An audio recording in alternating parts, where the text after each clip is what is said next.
तो प्यारे बच्चों, आज हम देखेंगे डिस्टेंस फार्मूले पे बेस्ड कुछ क्वेश्चंस, किस प्रकार के क्वेश्चंस एग्जाम में आ सकते हैं और आपको किस प्रकार की अपनी प्रिपरेशन बना के रखनी है। तो बच्चा पार्टी डिस्टेंस फार्मूला अपन ने पिछले वीडियो में डिस्कस किया किस तरीके से होता है। अगर दो अंतरिक्ष में दो बिंदु, एक बिंदु हो P x1 y1 और z1 और दूसरा बिंदु हो बच्चों पॉइंट Q जो है x2 y2 एंड z2, तो बच्चों इन दो बिंदुओं के बीच की दूरी PQ is equal to under root x2 minus x1 का होल स्क्वायर और प्लस y2 माइनस y1 का होल स्क्वायर और प्लस z2 माइनस z1 का होल स्क्वायर। ठीक है बच्चों, तो अब इस पे बेस्ड, इस फार्मूले पे बेस्ड किस किस प्रकार के क्वेश्चन हमसे एग्जाम में पूछे जा सकते हैं बच्चों। तो सबसे पहले तो बोला जा सकता है कि सिद्ध कीजिए कि दिए गए तीन बिंदु किसी समबाहु त्रिभुज के शीर्ष हैं। सपोज करें बच्चों, हमको त्रिभुज के तीन शीर्षों के निर्देशांक दिए गए हैं। मान लो A है, B है और C है। इसके निर्देशांक है बच्चों कुछ भी, मान लो x1 y1 और z1। B के निर्देशांक है बच्चों x2 y2 और z2 और C के निर्देशांक है बच्चों x3 y3 और z3।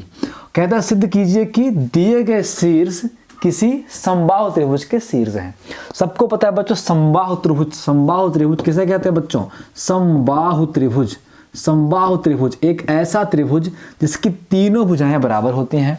तो बच्चों अगर हमें सिद्ध करना है कि समबाहु त्रिभुज है कि नहीं है, तो आप क्या करोगे? डिस्टेंस फार्मूले से दो बिंदुओं के बीच की दूरी से आप निकाल लोगे बच्चों AB। दो बिंदुओं के बीच की दूरी से आप निकालोगे बच्चों BC। क्या निकालोगे? BC। और दो बिंदुओं के बीच की दूरी से आप निकालोगे CA या फिर AC। ठीक है बच्चों, तो अगर AB is equal to BC is equal to AC मिल जाता है बच्चों, अगर तीनों भुजाएं बराबर मिल जाती हैं तो हम बोलेंगे दिए गए शीर्ष समबाहु त्रिभुज के शीर्ष हैं।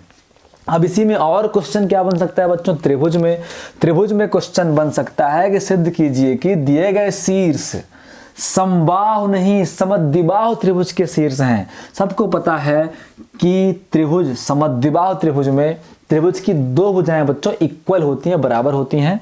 तो दो भुजाएं इक्वल करनी है। कोई भी अगर दो भुजाएं चाहे AB और BC इक्वल हो जाएं, चाहे AC और AC बराबर हो जाए BC के, तो ये हम समद्विबाहु त्रिभुज बोल सकते हैं। हम तीनों भुजाओं की लंबाई फाइंड कर लेंगे बच्चों। अगर तीनों भुजाएं बराबर मिल गई तो वो समबाहु त्रिभुज है। अगर दो भुजाएं बराबर मिल गई तो वो समद्विबाहु त्रिभुज है।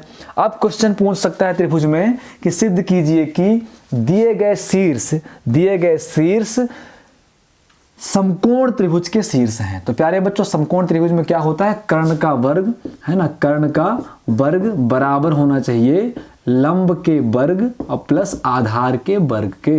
इंग्लिश मीडियम वाले बच्चे क्या बोलेंगे? हाइपोटेनियस का स्क्वायर इक्वल होता है परपेंडिकुलर स्क्वायर प्लस बेस के स्क्वायर के। तो आप क्या करोगे? तीनों भुजाएं निकालोगे, फार्मूले से आप AB निकाल लोगे, फार्मूले से आप BC निकाल लोगे और फार्मूले से आप AC निकाल लोगे। अगर बड़ी वाली, इन तीनों में जो बड़ा होगा, अगर बड़े वाले का स्क्वायर छोटे वाले के स्क्वायर के योग के बराबर है बच्चों, तो हम बोल देंगे दिया गया त्रिभुज समकोण त्रिभुज है। ठीक है बच्चों, समकोण त्रिभुज की बात भी खत्म हो गई। अब क्वेश्चन आता है, अब 4 पॉइंट हमको दिए रहे हैं। कितने पॉइंट बच्चों? 4 पॉइंट हमको दिए रहेंगे। 4 पॉइंट दिए रहेंगे हमको। क्या दिया रहेगा बच्चों? A, B, C और D। और पूछेगा सिद्ध कीजिए कि दिए गए शीर्ष किसी वर्ग के शीर्ष हैं, स्क्वायर के शीर्ष हैं। तो बच्चों वर्ग में क्या होता है? वर्ग में बच्चों वर्ग की चारों भुजाएं क्या होती हैं? इक्वल होती हैं। तो आप डिस्टेंस फार्मूले से AB निकाल लोगे, BD निकाल लोगे, CD निकाल लोगे, AC निकाल लोगे। अगर ये चारों भुजाएं बच्चों इक्वल मिल जाती हैं, बराबर मिल जाती है, मतलब दिए गए शीर्ष जो हैं वो वर्ग के शीर्ष हैं, स्क्वायर के शीर्ष हैं। ठीक है बच्चों, अब कहेगा, अब मेन जो प्रॉब्लम फंसती है बच्चों आयत और समांतर चतुर्भुज में, किसमें बच्चे लोग, आयत में और समांतर चतुर्भुज में, समांतर चतुर्भुज में। तो प्यारे बच्चों आयत और समांतर चतुर्भुज में क्या अंतर होता है, देखो अगर बोला जाए सिद्ध कीजिए कि दिए गए शीर्ष आयत के शीर्ष हैं, तो आयत में क्या होता है बच्चों, आयत की सम्मुख भुजाएं क्या होती हैं, बराबर होती हैं। अगर ये ए है, ये बी है, ये सी है और ये डी है, तो अगर ये आयत होगा तो बच्चों ए बी बराबर होगा सी डी के और ए डी बराबर होगा बी सी के। ठीक है बच्चों, आयत की सम्मुख भुजाएं क्या होती हैं, इक्वल होती हैं। अब अगर हम बात करें समांतर चतुर्भुज की बच्चों, अगर हम बात करें समांतर चतुर्भुज की, अगर हम बात करें समांतर चतुर्भुज की, तो प्यारे बच्चों समांतर चतुर्भुज में भी लगभग यही होता है। समांतर चतुर्भुज में बच्चों क्या होता है, सम्मुख भुजाएं यहां भी बराबर होती हैं। ये हो गया ए बी सी और डी। तो समांतर चतुर्भुज में भी सम्मुख भुजाएं क्या होती हैं बच्चों, बराबर होती हैं। समांतर चतुर्भुज में भी सम्मुख भुजाएं बराबर होती हैं प्यारे बच्चों। तो अब डिफरेंस क्या है दोनों में, हमें डिफरेंस पता करना है बच्चों। तो आयत की सम्मुख भुजाएं भी बराबर होती हैं और आयत के विकर्ण भी बराबर होते हैं, आयत के विकर्ण भी बराबर होते हैं। तो बच्चों पहले हमें चारों भुजाएं निकालनी है। अगर सिद्ध कर रहा हूं कि सिद्ध कीजिए कि दिए गए शीर्ष आयत के शीर्ष हैं, तो हमें चारों भुजाएं भी निकालनी है। ए बी निकालना है, बी सी निकालना है, सी डी निकालना है और ए डी निकालना है, और विकर्ण भी निकालना है। विकर्ण मतलब बच्चों ए बी भी निकालना है और विकर्ण है एक AC। अपना विकर्ण क्या है बच्चों, AC। और एक विकर्ण क्या है, एक विकर्ण है BD, एक विकर्ण है बच्चों BD। तो बच्चों ध्यान रहे, अगर वो आयत होगा तो सम्मुख भुजाएं तो बराबर होंगी ही, लेकिन विकर्ण भी बराबर होंगे। ठीक है बच्चे लोग, अगर वो समांतर चतुर्भुज होगा बच्चों तो सम्मुख भुजाएं तो बराबर होंगी, AB बराबर होगा CD के और ये वाली भुजा इसके बराबर, AD बराबर होगी BC के। लेकिन बच्चों समांतर चतुर्भुज के विकर्ण बराबर नहीं होते। देख के लग रहा है ये लंबा वाला विकर्ण है, बहुत बड़ा है, और ये छोटा वाला विकर्ण है। तो अगर वो समांतर चतुर्भुज होगा तो उसकी सम्मुख भुजाएं तो बराबर होंगी, लेकिन विकर्ण बराबर नहीं होंगे। मतलब AC बराबर नहीं होगा BD के। तो बच्चों समांतर चतुर्भुज और आयत में आपको डिफरेंस पता लग गया होगा।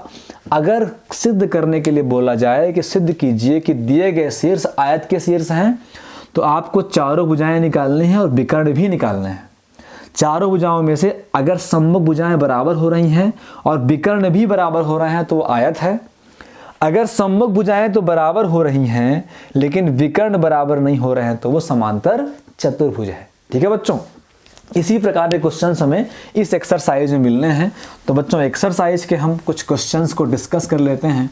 और अगर आपसे एक्सरसाइज फर्स्ट नवोद से या फिर NCERT से भी कोई क्वेश्चन नहीं बन रहा हो तो प्लीज़ कमेंट में आप बताइए कि नहीं बन रहा है। अगर बन रहा हो तो आप बोलिए कि सर इस एक्सरसाइज से क्वेश्चन बन गए हैं, अब आगे पढ़ाया जाए। ठीक है बच्चा पार्टी, तो ये चीज़ें तो आपको ही डिसाइड करनी पड़ेंगी।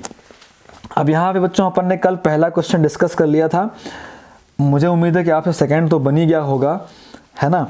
अब कहता है बाई अक्ष पर उस बिंदु के निर्देशांक ज्ञात कीजिए जिसकी बिंदु से दूरी इतनी है। क्वेश्चन है बच्चों, क्वेश्चन है कि वाई अक्ष पर, है ना, वाई अक्ष पर, ये नवोद में भी है और NCERT में भी है। वाई अक्ष पर उस बिंदु के निर्देशांक ज्ञात कीजिए, उस बिंदु के निर्देशांक, उस बिंदु के निर्देशांक ज्ञात कीजिए, उस बिंदु के निर्देशांक ज्ञात कीजिए जिसकी बिंदु, है ना, जिसकी बिंदु, कोई बिंदु दिया गया है हमें, इसकी बिंदु 3, -2 और 5 से दूरी, 5 से दूरी 5√2 है, 5√2 है। ठीक है बच्चों, तो हमें क्या करना है कि वाई एक्सिस पे एक कोई पॉइंट, तो हम हल करके बोल देते हैं दिया गया है, दिया गया बिंदु है। जो भी चीजें दी हैं हमको बताना पड़ेगा। दिया गया बिंदु 3, माना कर लेते हैं, माना दिया गया बिंदु, इसको P मान लेते हैं या फिर कुछ ही मान लेते हैं A -3 या फिर चलो P मान लेते हैं, P 3 -2 और 5 है। माना दिया गया बिंदु इतना है। ठीक है बच्चों, इसके लिए अपन डायग्राम बना लेंगे। तो डायग्राम में आपको क्लियर दिखाई दे रहा है कि अब डायग्राम 3 एक्सिस वाले बनेंगे। डायग्राम आप बनाना चाहो तो बना लो, नहीं तो कोई खास आवश्यकता भी नहीं है डायग्राम की। चूँकि पहला क्वेश्चन है, शुरुआती क्वेश्चन है, तो मैं डायग्राम से समझा दे रहा हूँ। मान लो कि हमारा हो गया बच्चों एक्स एक्सिस, ये हो गया वाई एक्सिस और ये हो गया जेड एक्सिस। ये मूल बिंदु है बच्चों O 0, 0, 0। 3D है तो 3 पॉइंट रहते हैं।